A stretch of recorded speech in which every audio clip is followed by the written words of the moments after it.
उत्तराखंड क्रांति दल ने दुग्ध उत्पादकों की समस्याओं के समाधान की मांग की है। समस्याओं के निराकरण को दल ने डीएम के माध्यम से सीएम और दुग्ध विकास मंत्री को ज्ञापन भेजा है। ज्ञापन में कहा है कि लंबे समय से दुग्ध का क्रय मूल्य 40 रुपए प्रति लीटर करने की मांग की जा रही है, लेकिन मांगों पर गौर नहीं किया जा रहा है।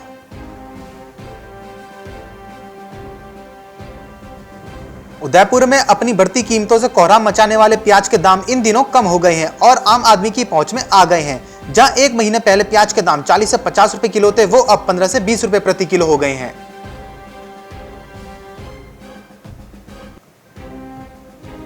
कृषि मंत्रालय ने धान की फसलों में 2 कीटनाशकों के इस्तेमाल को लेकर एक पहल के तहत एसओपी लॉन्च किया है। इस पहल के जरिए धान में 2 कीटनाशकों के इस्तेमाल को कम करने के लिए किसानों में एक अच्छी आदत डालने की कोशिश की जाएगी।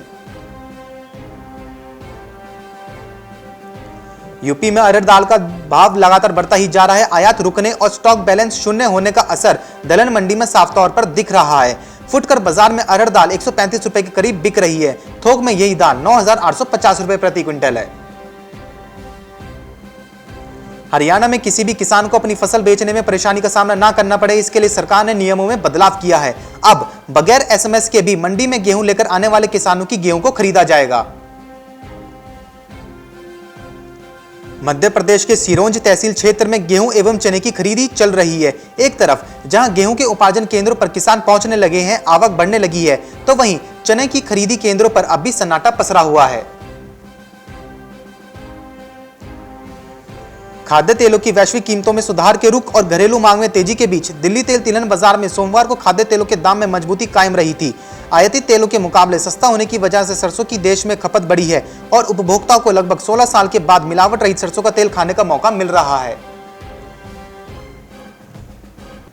कंज्यूमर डिमांड बढ़ने और तंग सप्लाई से चने के भाव में एक बार फिर जोरदार तेजी देखने को मिल रही है। पिछले एक हफ्ते में कीमतों में करीब 10% का उछाल देखने को मिला है। कोरोना के कारण मंडियों में नई आवक में कमी आई है। सरसों की फसल की तरह ही गेहूं की भी इस बार बम्पर पैदावार देखने को मिली है। इस कारण निर्यात में भी तेजी देखी जा रही है।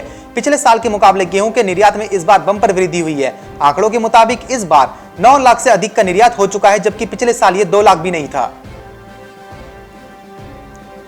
सरकार ने 2021-22 के विपणन सत्र में एमएसपी पर अब तक 3.49 लाख टन गेहूं खरीदा है, जिसका मूल्य 691 करोड़ रुपए रहा है।